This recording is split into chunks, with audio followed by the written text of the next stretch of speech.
She stood in the middle of the crowded supermarket parking lot, with tears running down her face, one trembling hand clutching the strap of her faded purse while the other tried to wipe away the shame she could no longer hide.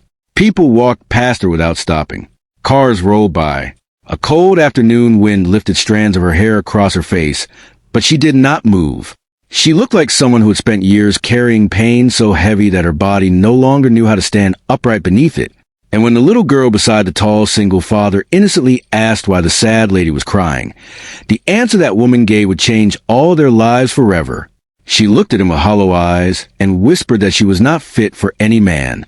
Before we begin this emotional story, take a moment to comment, share, and subscribe to Heartfelt Stories if you believe kindness and second chances can still change someone's life. Marina Vale had once been the kind of woman who lit up every room she entered. In her early 20s, she had dreams that seemed too large for the small town where she grew up. She wanted to become an art teacher, live in a little house with a garden, and someday raise children who would always know they were loved. She had a laugh that used to make other people smile without even knowing why.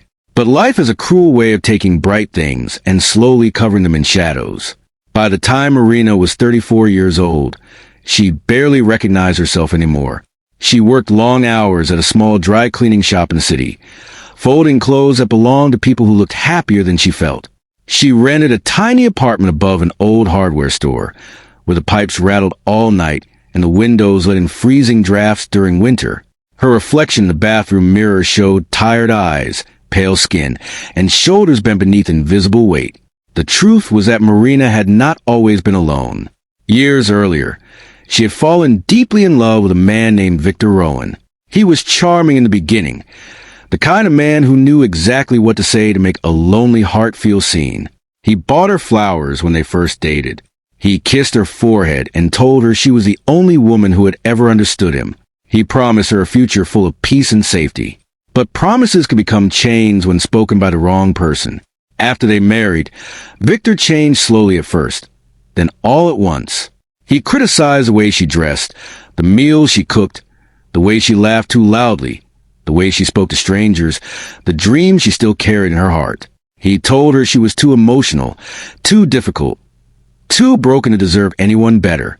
Every time Marina tried to defend herself, he found a way to make her feel guilty. He would apologize afterward, cry, blame his childhood, blame stress, blame work, and Marina stayed because she believed love meant fighting for someone even when it hurt. Years passed, and the damage settled deep inside her. By the time she finally found the strength to leave him, she no longer believed there was anything special left inside her. Victor had spent years convincing her that she was not beautiful enough, not smart enough, not lovable enough. He made her believe she was lucky he had stayed at all. When the divorce was finalized, Marina thought freedom would feel lighter. Instead, it felt like standing in an empty room after a storm, surrounded by broken pieces and silence. For almost 4 years after leaving Victor, she avoided relationships entirely. She kept her head down, worked hard, and tried not to let anyone get too close. She smiled politely when co-workers invited her out for dinner. She changed the subject whenever neighbors asked if she was dating anyone. She told herself she preferred being alone, but deep inside, she missed being seen. She missed laughter. She missed believing that her life could still hold something beautiful. On the other side of the city, Rowan Mercer was raising his 8-year-old daughter by himself. Rowan had not planned on becoming a single father. His wife, Celeste, had died suddenly from a rare illness when their daughter Ivy was only 3 years old. One ordinary week had turned into hospital visits, sleepless nights, fear, and finally unbearable grief. Since then, Rowan had spent 5 years trying to be both father and mother to the little girl who still sometimes cried for her mom at night. He worked as a carpenter and owned a small workshop where he built custom furniture by hand. He was known for being quiet, patient, and dependable. He had broad shoulders, rough hands, and tired eyes that carried the kind of sadness only grief can leave behind. He loved his daughter more than anything in the world, but there were days when a loneliness in his chest felt. Ivy Mercer was nothing like her father in personality. She was loud, curious, stubborn, and full of endless questions. She had dark curls, scraped knees, and a habit of talking to strangers as if they were old friends. She loved drawing pictures, feeding birds in park, and making up stories about everyone she saw. One Saturday afternoon, Rowan took Ivy to the supermarket after spending the morning at his workshop. Ivy insisted on picking out cereals shaped like tiny stars, while Rowan tried to remember everything on the shopping list.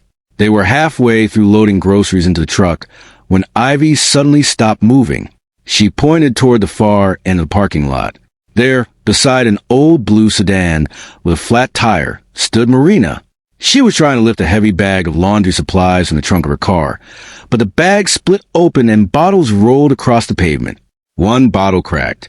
Liquid spilled. A few people glanced over, then kept walking. Marina crouched down and tried to gather everything as quickly as she could, but her hands shook so badly that she dropped one bottle after another. Then frustration broke through. Tears filled her eyes.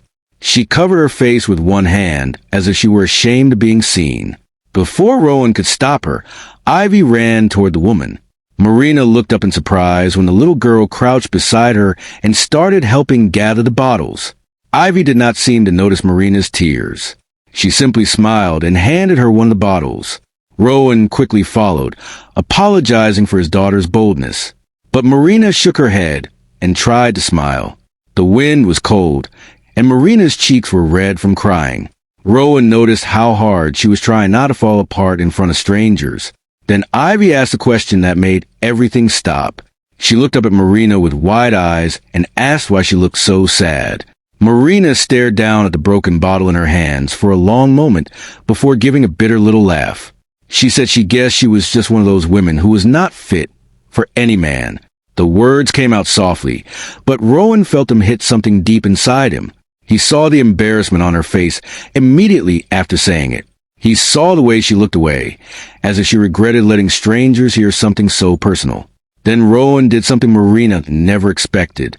He bent down beside her, picked up the last bottle from the ground, and told her that any man who made her believe that had never deserved her in the first place. For a moment, Marina could not breathe. Nobody had ever said anything like that to her before. The parking lot, noise seemed to disappear around her. The only thing she could hear was the softness in his voice and the strange ache rising in her chest. Rowan offered to help her change the flat tire. Marina protested at first, embarrassed and uncomfortable with kindness she did not think she deserved. But Ivy insisted, standing with her hands on her hips and declaring that nobody should have to be sad and stuck at the same time. For the first time in months, Marina laughed. It was small and shaky, but it was real. While Rowan worked on the tire, Ivy sat beside Marina on the curb and talked nonstop about school, dogs, cartoons, and the bird feeder outside their house. Marina listened quietly, surprised by how warm this little girl made her feel. When the tire was fixed, Rowan wiped his hands on a cloth and handed Marina a small card with his name and workshop address on it. He told her that if she ever had trouble with the car again, she could stop by any time. Marina thanked him, but she assumed she would never see him again. Life rarely gives people second meetings. But 2 weeks later, Marina's washing machine broke. Her landlord refused to fix it quickly, and after hauling heavy bags of laundry to a laundromat across town, she found herself driving past Rowan's workshop by accident. Or at least that is what she told herself. The shop was warm and smelled like cedar wood and fresh paint. Sunlight spilled through the windows onto half-finished tables and shelves. Rowan looked up from sanding a chair leg when she walked in, and for a second, genuine surprise crossed his face. Then he smiled. It was not the kind of smile people use out of politeness. It was the kind that reaches the eyes. Marina felt her heart stumble. She explained that she only wanted advice about her washing machine, but Rowan insisted on coming by after work to take a look. That evening, he arrived with a toolbox in one hand and Ivy in the other. Marina's apartment suddenly felt too small and too quiet. Ivy immediately fell in love with the old orange cat that sometimes wandered near the building. Rowan fixed the washing machine in less than 20 minutes. When he finished, Marina offered coffee because she did not know how else to thank him. They sat at her tiny kitchen table, while Ivy drew pictures with crayons she found in her backpack. Marina expected awkward silence, But somehow conversation came easily. They talked about books, old movies, favorite childhood foods, and the strange comfort of rainy afternoons. For the first time in years, Marina forgot to be careful. As weeks passed, Rowan and Ivy became a quiet part of her life. They visited on Sundays. Marina baked cookies with Ivy.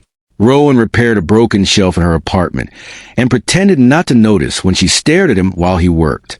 Ivy started calling Marina her friend before Marina even realized how much she needed one. Still, fear stayed inside her. Every time Rowan looked at her a little too long, every time Ivy hugged her goodbye, every time she felt herself hoping for something more, Victor's voice